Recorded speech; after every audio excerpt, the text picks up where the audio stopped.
All right. So now that we've all had a chance to hopefully finish up our lesson 5 investigation, observing and analyzing gravitational potential and kinetic energy, and this is the one where we dropped the ball into the sand, we're going to just talk about it a little bit more in case there was anything in this key that you didn't understand.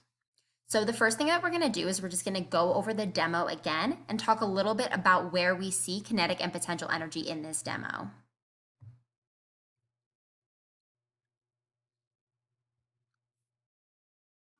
This is the demo video for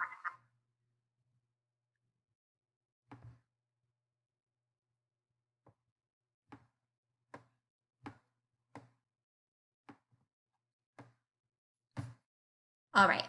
So at this point, when the ball is in the clamp, it's not moving, but it's at a pretty high height. So we would say that the ball has a lot of potential energy and no kinetic energy. So it's all potential energy at this point.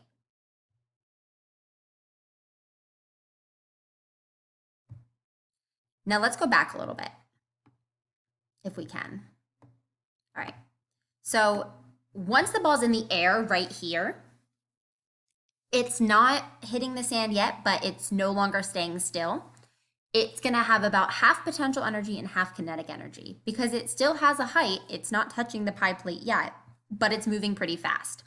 The closer and closer it gets to the sand, it's going to continue to build kinetic energy, which means it's going to continue to lose potential energy.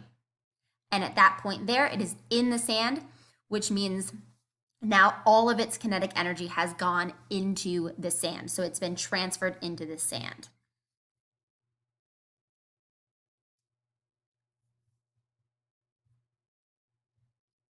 Okay. So going back to our document, we looked at a few factors in this investigation. One thing we noticed was, as we said, when the ball was in the clamp, it wasn't in motion, and it became in motion once we released the ball and it fell to the sand. So this part here I noticed confused a lot of people. We all were able to tell that it started as potential energy and eventually transformed into kinetic energy. However, a lot of us weren't noting the fact that the potential energy was being converted to kinetic energy as the ball fell, and there were different levels at different points.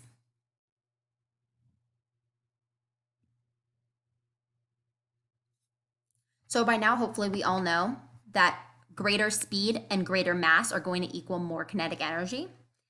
And a similar thing can be said for potential energy. More mass and instead of speed, more height is going to create more potential energy. So in this experiment, we were looking at the size of the crater to determine how much potential and then kinetic energy a ball had. And we were doing that two ways. We were looking at the height of the ball as well as the mass of the ball.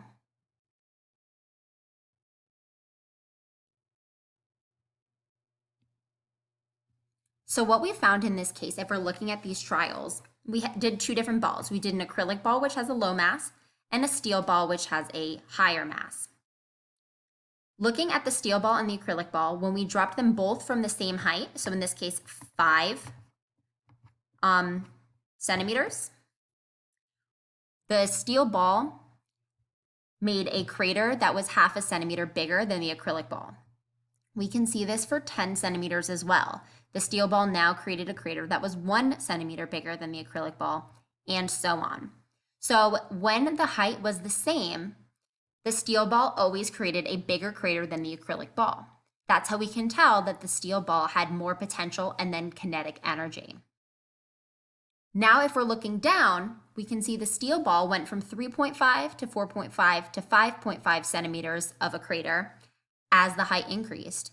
We can also see that the crater from the acrylic ball also increased when height increased. So no matter what the mass is, we saw that when the height increased, our diameter of our sand crater also increased, which means that we are increasing our potential, which then turned into kinetic energy. When you created your graph, it should have looked something like this, and we can notice a few things from this graph. The first thing we can notice is that first point on the graph, and that's where we have a cluster at the 5 centimeter drop height. This shows that there's a small variety of energy difference between the masses at this height. What we do notice is that the farther and farther we get away, we do see a bigger difference between the masses from the higher we drop it. But no matter what, we're always going to see that the steel ball created a larger crater than the acrylic ball because it had a larger mass. And we're going to see that as we increase the height of the ball, the crater increased as well. So a claim that we can make from this is that objects with larger masses will make a bigger crater than objects with smaller masses when both objects are dropped from the same height, which means that objects that have a larger mass will have a larger kinetic energy. Additionally, objects from a higher height will have a larger potential energy, which, as we know, will transform into kinetic energy as the ball drops. If you have any further questions on this, or if something doesn't make sense, make sure to reach out to me because these concepts are going to be something that we will now be applying to our roller coasters and our skate parks. All right, have a great one.